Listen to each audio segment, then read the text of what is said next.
물 반응을 하지 않아서 애를 태웠던 요 릴리시나 제가 화분에서 뽑았는데 의외로 요 토분 좀 큰 토분에 있었던 릴리시나는 뿌리를 엄청 많이 내리고 사실 건강하게 잘 있었더라고요. 근데 이제 물 반응을 좀 못하는 게 뭐 뿌리에 문제가 있었을까 싶어서 뽑아봤는데 딱히 그런 문제는 없었어요. 이제 뽑았기 때문에 얘는 좀 말리고요. 그리고 이제 다른 화분에 있었던 요 릴리시나도 물 반응이 좀 시원치 않아서 뽑아봤더니 얘는 이제서 막 이제 뿌리를 또 한 가닥 내고 있더라고요. 기존에 있었던 뿌리는 지가 알아서 띄어내갖고 화분 안에서 걔는 이제 고사를 했고요.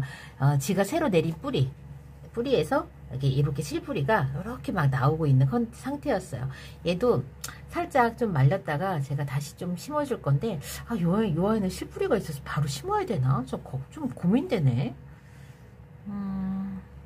어떻게 해야 되나? 자, 이렇게 물 반응이 없어가지고 저는 이렇게 뽑아서 봤는데요. 사실 이렇게 확인을 하는 게 여러분 마음이 좀 편안합니다. 이제 계속 놔두고 물을 이제 계속해서 주고 이렇게 해서 며칠 동안 기다렸다가 반응을 볼 수도 있지만 답답하신 분들은 뭐 이런 방법도 나쁘지 않습니다. 한 화분에 있었던 릴리시나를 작은 화분에다가 서로 각자 독립을 시켰고요. 잎꽂이로 키웠던 이 릴리시나도 뭐 여기가 앞인데 어떻게 이 녀석들 제가 이 화분에다가 좀 더 덩치를 키우려고 분갈이를 해줬어요. 사실 여기에다가는 상토 성분을 조금 더 많이 해갖고 요 애기들이 좀 더 많은 영양분을 좀 받을 수 있도록 먹을 수 있도록 했었어야 되는데 하는 아쉬움이 조금 있습니다. 이 릴리시나 같은 경우에는 제가 정보를 좀 드리자고 한다면 에케베리아 릴리시아나라고 하는 항병을 갖고 있는데요. 우리가 유통을 할 때는 릴리시아나라고 하는 이름으로 유통이 된다고 하는데 보통 우리는 릴리시나라고 유통명으로 이제 유통이 되고 있습니다. 관리 수준이나 관리 요구는 뭐 그렇게 어렵지 않다라고 하는데 저도 이제 평상시에는 얘가 순둥순둥한데 겨울에 약간 조금 이런 현상이 계속 일어나네요. 그래서 진짜로 얘가 겨울잠을 자느라고 그런지 저는 근데 이 뿌리 상태를 봐서는 저는 그런 것 같지는 않고요. 이건 제 생각입니다. 얘는 보통 봄, 여름, 가을에 성장하는 여름 생장형이라고 소개가 되어 있고 겨울에는 휴면한다고는 되어 있습니다만은 요 다육이가 생육 온도가 5도에서 30도인 것을 감안을 할 때에 제 베란다 환경에서는 지금도 생육을 하는 환경 조건이 맞춰져 있습니다. 최저 온도는 0도로 보통이라고 생각하시면 돼요. 보통 최저 온도를 5도 정도로 측정하는 경우도 있거든요. 농사로에서는. 근데 뭐 0도다라고 한 거는 얘가 뭐 딱히 뭐 냉해에 좀 너무 취약하냐 그런 정도는 아니지만 그렇다고 해서 강한 그런 정도도 아닌 걸로 지금 안전한 구간으로 표시를 해주는 겁니다.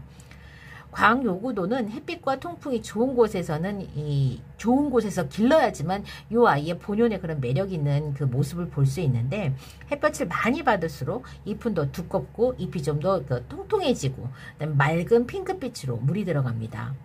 요 다육은 이제 우리가 보통 베란다에서는 내측까지도 이용할 수 있다고는 하지만 그 내측에서 6개월 이상 유지를 해버리면 요 녀석처럼 지금 잎이 이렇게 해벌레하게 퍼집니다. 그래서 어쨌건 햇볕은 좀 충분히 쬐어줘야 되는 거죠. 물은 한 달에 한두 번 정도 흠뻑 전면 관수를 하시기를 이제 권하고 있고요. 여름과 겨울에는 관수량을 줄여라라고 하는데 한 달에 한 번, 그래도 보름에 한 번 정도 줘도 저와 같은 환경, 베란다 환경에서는 뭐 괜찮습니다. 근데 이제 베란다 온도가 막 0도 언저리까지 내려가시는 분들은 또 참고를 또 별도로 또 하셔야 되고요. 번식은 잎꽂이와 자구꽂이로 번식을 하면 되고요. 그 다음에 이 원산지가 멕시코, 오클랜드, 뭐 캘리포니아 이렇게 해서 농사로는 이렇게 이야기를 하지만은 월드 오브 서큘런트의 정보에 의하면 에케베리아 조슬린 아인스워스가 만든 에케베리아 루신다의 자매로 릴리시나가 알려져 있다라고 되어 있는데 이 릴리시나가 사람이 만들어냈다는 거죠. 그런데 농사로에서는 뭐 원산지가 멕시코다, 오클랜드다, 캘리포니아다 이제 이렇게 이야기를 하고 있습니다. 꽃은 겨울부터 늦봄까지 주황색 계열의 종 모양의 꽃이 핀다고 하는데 저는 릴리시나의 꽃을 아직까지 본 적이 없어요. 뿌리는 가는 뿌리, 아까 보셨지만 가는 뿌리로 하고 있습니다. 그래서 제가 먼저 이제 딱 얘를 보면 마디바랑 그 로라가 생각이 나가지고 이제 생각나는 얼굴들이 많지만, 자, 먼저도 말씀드렸지만은 로라랑 닮아가지고 저는 얘가 로라의 교배종인 줄 알았더니 로라가 릴리시나의 교배종, 로라는 TP와 릴리시나의 교배종이라고 하네요. 요 릴리시나를 영미권에서는 얘를 고스트 에케베리아라고 그렇게 부르나 봐요.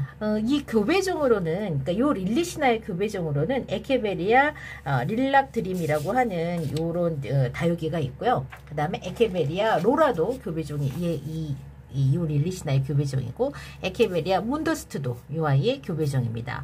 그리고 에케베리아 오리온도 요 아이의 교배종인데, 이제 그 로라 같은 경우에는 아까 말씀드렸던 것처럼 TP와 릴리시나, 그다음 이 딕라이트라는 사람이 이 고의로 만들어낸 잡종이라고 해요. 그 다음에 문더스트 같은 경우에는 딱 보면은 진짜 추정이 딱 가요. 라우이하고 얘랑 교배시킨 것 같은 느낌이 딱 가더라고요. 문더스트 그렇고요. 그 다음에 오리온, 그러니까 피오나라고 하는 얘는 릴리시나랑 플리도니스의 교배종. 이렇게 보면은 부모 다육이를 여러분 알게 되면은 그게 부모 다육이의 성격을 갖고 요 아이의 키우기에 도움이 되기 때문에, 저는 이제 다육이를 이제 어떤 다육이에 궁금증이 생기면 그 다육이의 학명과 그 다음에 부모 다육이가 뭔가 어떤 녀석인가 이렇게 알아보는 재미가 쏠쏠하답니다. 이번 시간 제가 오전에 물을 줬던 요 릴리시나 물 반응이 없어서 화분에서 뽑아봤는데요. 뭐 뿌리에 그렇게 큰 문제는 없었어요. 얘가 건들건들 거리는 거는 뭐 이유는 어쨌건 모르겠지만 어쨌건 건들거려서 봤더니 뿌리가 의외로 굉장히 잘 나 있었고, 요 녀석 같은 경우에도 반응이 없어서 뽑아봤지만 기존에 문제가 있었던 뿌리는 지가 진작에 잘라내고 새 뿌리를 지금 요즘에 새로 내고 있었다는 거. 그 다음에 지금 요 작은 녀석들은 제가 이렇게 분갈이를 해갖고 새롭게 집을 지어주고 그 다음에 키워보려고 이꼬지도 독립을 시켰습니다. 릴리시나 이야기는 여기서 마치고요. 전 다음 시간에 다시 찾아뵙겠습니다. 그럼 안녕히 계세요.